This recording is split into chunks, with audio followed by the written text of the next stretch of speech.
All right, welcome back. I'm going to be talking in this video about Ed Hoffman, and he is that first corroborating witness. And he is located in this exact locale. I want to show you why he's in such a prime location to see down this fence row and see any activity that's going on behind here.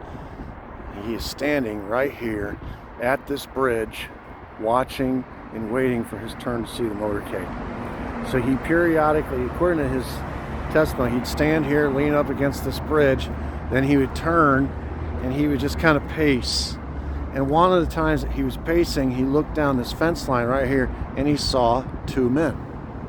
Now, what complicated things for Ed Hoffman was he's a deaf mute.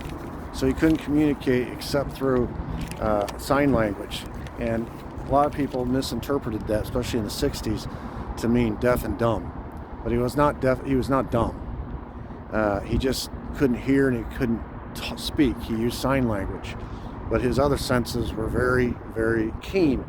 So here he is standing on the shoulder of the Stemmons Freeway, and he saw a man dressed as a railroad worker carrying a bag down at the end of this fence line, and he was with a man who he described as a suit. He called him Suit Man.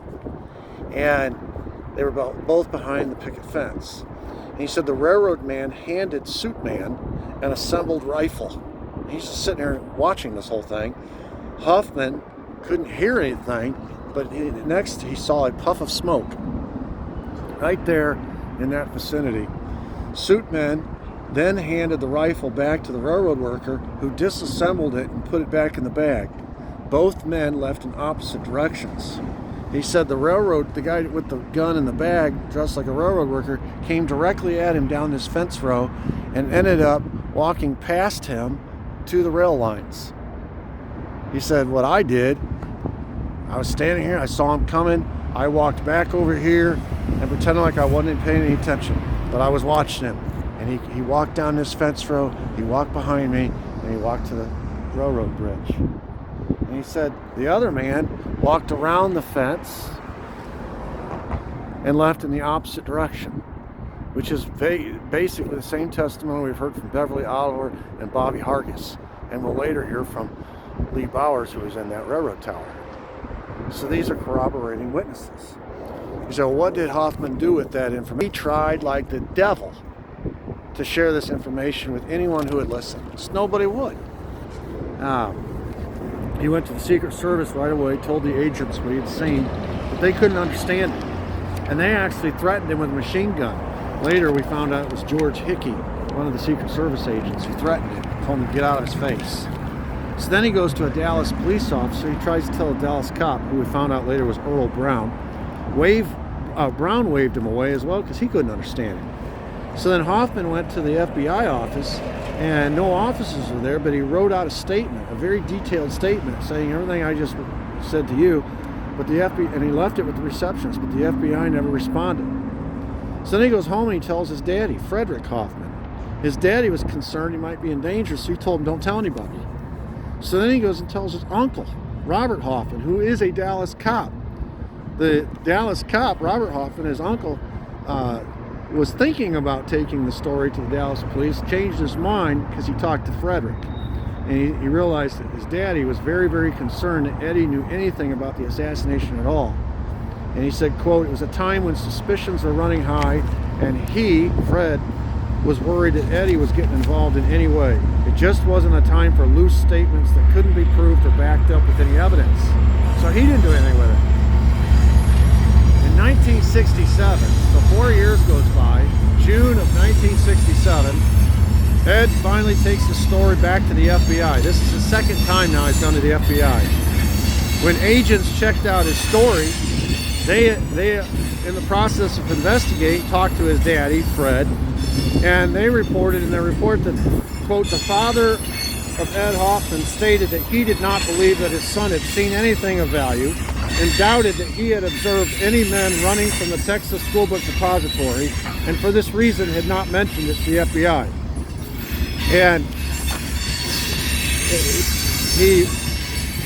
felt strong enough, this FBI agent, that in his report he included Fred's warning to his son that if you start talking or if you say anything, you might get killed. Put it right in his report. So Ed Hoffman's tried at this point to tell multiple people. He's told the FBI twice, he's told Dallas police once, and indirectly twice, because he told his uncle, he told his dad, he told Secret Service. No one will listen to him. Finally, in 1975, he wrote a letter to the Kennedy family, Edward Kennedy. And Kennedy replied. He said, "My family has been aware of various theories concerning the death of President Kennedy." Then he goes on and on. He says, basically, all of these theories are hurtful to the family. And while we appreciate people's interest in the case, we have always accepted the findings of the Warren report, have no reason to question the quality and effort of those who investigated that shooting or even the shooting of Robert Kennedy, RFK. So he got brushed off by the Kennedy family. 2 years later, he goes back to the FBI a third time, and he tells them a third time, and he takes with him his boss, Richard Freeman, who's one of his supervisors at Texas Instruments. And Freeman could use sign language, so he thought if I take an interpreter with me. Again, the FBI showed little interest in pursuing the story. You got to figure by 77, everybody wants the Warren report to be the official report. He's now told his story 8 different times. 3 times to the Dallas police, to the Secret Service, 3 times to the FBI, to his father, to his uncle, to Edward Kennedy. Finally, in 1985, he finds somebody who cares. His name is Jim Marrs, the Kennedy researcher. He tells Jim Marrs the whole story. Jim Marrs writes the story in his famous book, Crossfire, The Plot That Killed Kennedy. This is probably the definitive book on the Kennedy assassination. So it took until 1985. It actually wasn't published until 1989. It took until 1989, 26 years after the assassination, for somebody to finally listen to Ed Hoffman.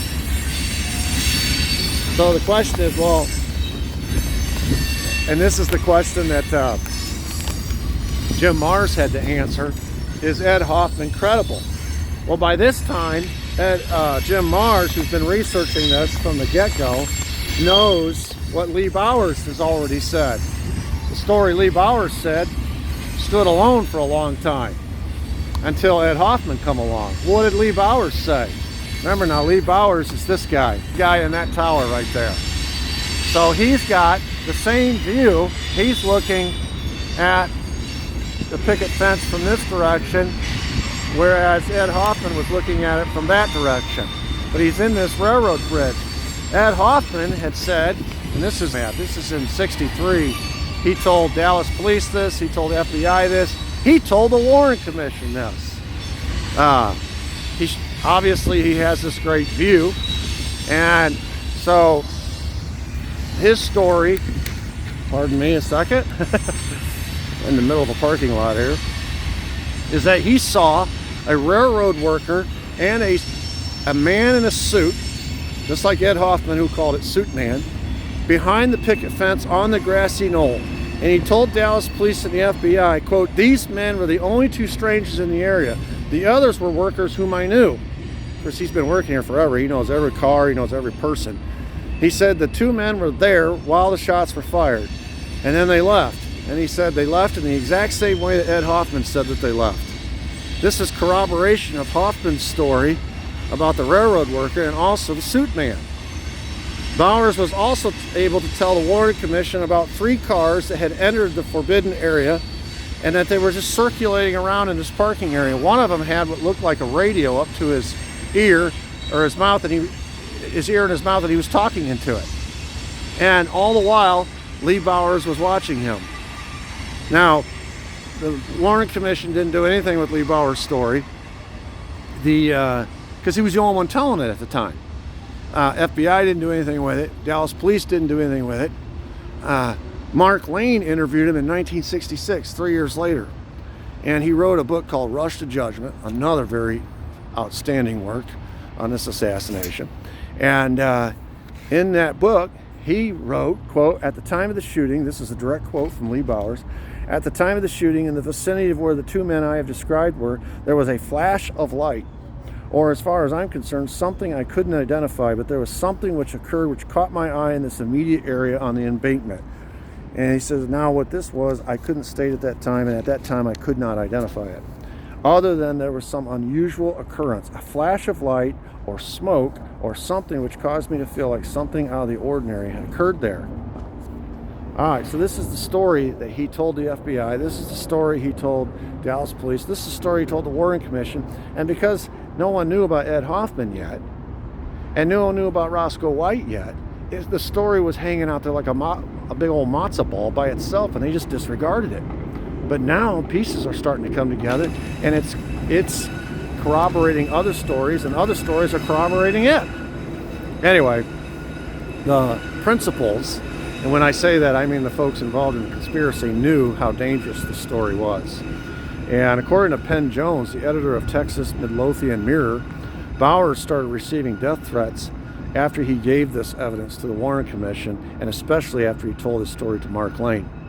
And on August 9th, 1966, Lee Bowers was killed when his car left the road and crashed into a concrete abutment in Midlothian, Texas. Robert Groden, another researcher, JFK researcher, later reported, quote, Lee Bowers was heading west on Highway 67, heading from Midlothian down to Claiborne, and according to an eyewitness, he was driven off the road by a black car. This black car drove him into this bridge abutment. He didn't die immediately. He held on for 4 hours, and during that time, he was talking to the ambulance people and told them that he thought he'd been drugged when he stopped for coffee back in Midlothian. So now that we know what Roscoe White was told to do in December, that the O&I memo to stay in the department, there are people, witnesses with eyes, ears, and mouths that need to be taken care of. The Lee Bowers story takes on a whole different meaning. And of course, it also corroborates what Ed Hoffman saw. Ed Hoffman's story corroborates what Lee Bowers said, and all of their stories are corroborated by Bobby Hargis and Beverly Oliver and Roscoe White's own admission of guilt. But there's more. Let's talk about Gordon Arnold in the next video.